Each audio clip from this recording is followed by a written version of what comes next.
So Supergirl is dropping June 26th. That's right around the corner. So this is the promo run, and this is based off the critically acclaimed comic Supergirl, Woman of Tomorrow.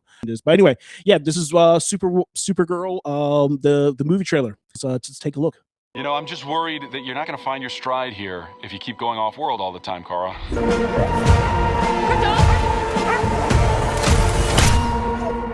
What can I do? Gotta play that back because that nigga shot Krypto. Oh my gosh. Oh my gosh. I ain't gonna lie. Krypto is the MVP of this version of the DCU, okay? Because Superman, he was getting fucked up. Now, this one, people shooting Krypto. Like, listen, people are complaining, saying, listen, Krypto always tugging on our emotional heartstrings. If it's not broke, don't fix it. It worked. As soon as I saw this, I gasped. Like, I almost dropped my phone. Y'all. Like, this is the serious. They shot Krypto. You can't shoot Krypto. He's a good, listen, Krypto a bad dog, but that's our bad dog. You know what I'm saying? So they already pulling us in 55 seconds into the trailer. They already pulled us in. We seen a dog get shot. Crazy. Stop. You're hurting my head. Jason Momoa playing as Lobo, which is crazy. You know, this has been a fan casting favorite for many years. So hopefully he can really pull it through. It's not one of those things where it was like nice on paper but didn't really work out on screen. But I think he looks great. To the dits from that dive bar. Funny. That's what I've been calling you. Touche.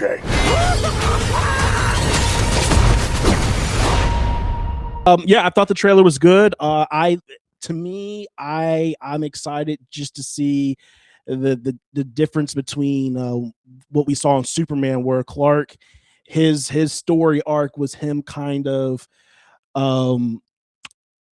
finding out that maybe his Kryptonian heritage isn't what it seems, and really him just embracing more of his human side and everything.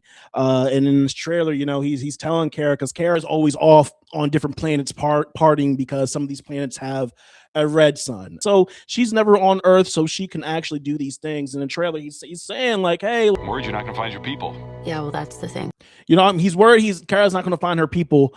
And she's not trying to find her people. She saw her people. Like, the difference between Kara and Clark is Clark wasn't there to see the destruction of Krypton. Like I was saying before, it's cool to see how Clark is embracing this human side of her, where we're probably going to see Kara in this movie kind of this struggle with either grief, survivor's remorse of just, you know, losing her planet. And then it's going to add even more emotional toll on us when we see Krypto get shot up, because hey, that's like her last thing aside from Clark. That's her last connection to Krypton. So I do like how we're going to be dealing with the grief, while also the other girl, Ruth, trying to get revenge for her family, and how that's going to play out.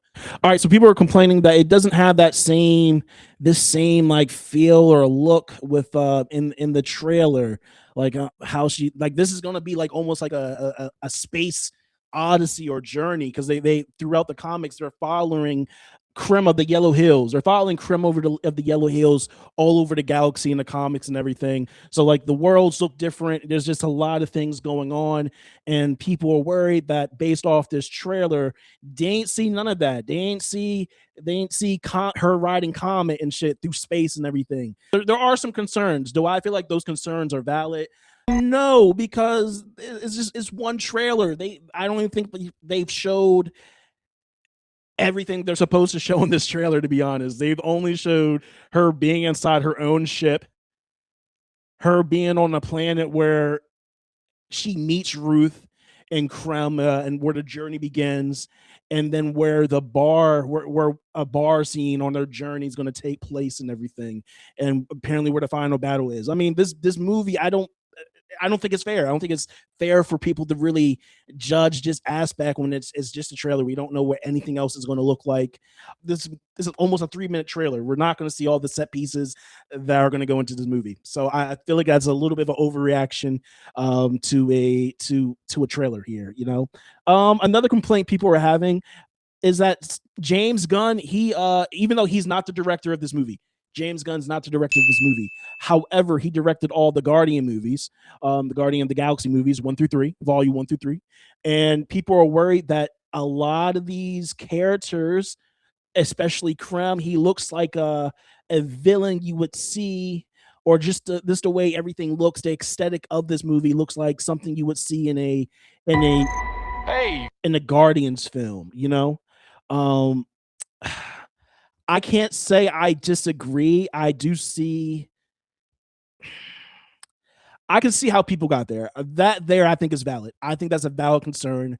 Um, but I mean, he's not directing the movie, so I mean, I guess I maybe people are just nitpicking because it's James Gunn and everything. But I mean, right here, he does look like somebody the Guardians fought in one of those 3 movies. How good does this movie need to be? I don't think this movie needs to be like have a Superman level box office. I think Superman made almost $500 million dollars in the box office. I'm not looking up the exact numbers. I know I'm close enough and everything. So I don't think it needs that level because once it's Supergirl, it's not Superman. If this was Superman and it didn't do well, then yeah, that will be bad. But for Supergirl, and this is kind of her first time on the major screen, I do feel like expectations. I wish, let me see if I can find like the projections here. Or whoa, they're saying they think this is going to outgrow Superman. I don't know. I don't know.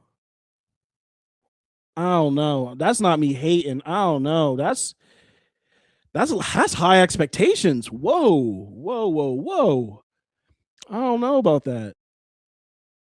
And the only reason why I'm saying I don't know is because this comes out the 26th of June. Yeah, June's a heavy hitter month. We got Masters of the Universe, He-Man. We got Scary Movie 6. We got Disclosure. So yeah, we got Steven Spielberg Disclosure coming out on the 12th. We have Toy Story coming out the week after, and to end the month, we have Supergirl with Jackass, which I don't think it's going to outsell Supergirl. But June is, especially the Steven Spielberg movie and Toy Story. Those 2 things can still be in the box office, especially if they're good, and kind of mess up that whole projection there. I mean, the only thing I would say that's, I guess, good for Supergirl is it's IMAX, so ticket inflations or whatever. I guess, but wow, I'm shocked. They think that's going to outsell Superman, huh? Okay. Well, I mean, listen, I'm not going to put that type of expectation on this film. I just want a good movie, a good Supergirl adaptation of a dope comic that I got to watch today and hear about and everything. So I think as long as it does that, and all right, I'd say 300 mil. 300 mil. I think that's a success for this movie. Depending what the budget is, I think 300 mil is a success. If you're looking at this from the perspective of this is the first time she's on screen, it's a woman just leading the role as Supergirl, and it's fucking DC. It's not Marvel. They don't have. They're still building up their cachet to really kind of to get their respect of people to come out to these films and everything. So yeah, no. Wow, I'm just too shocked by the numbers. I'm excited for this movie. June 26th. I will be there to see this Supergirl. I think we're gonna get a pretty good DC film here. I'm definitely excited. So yeah.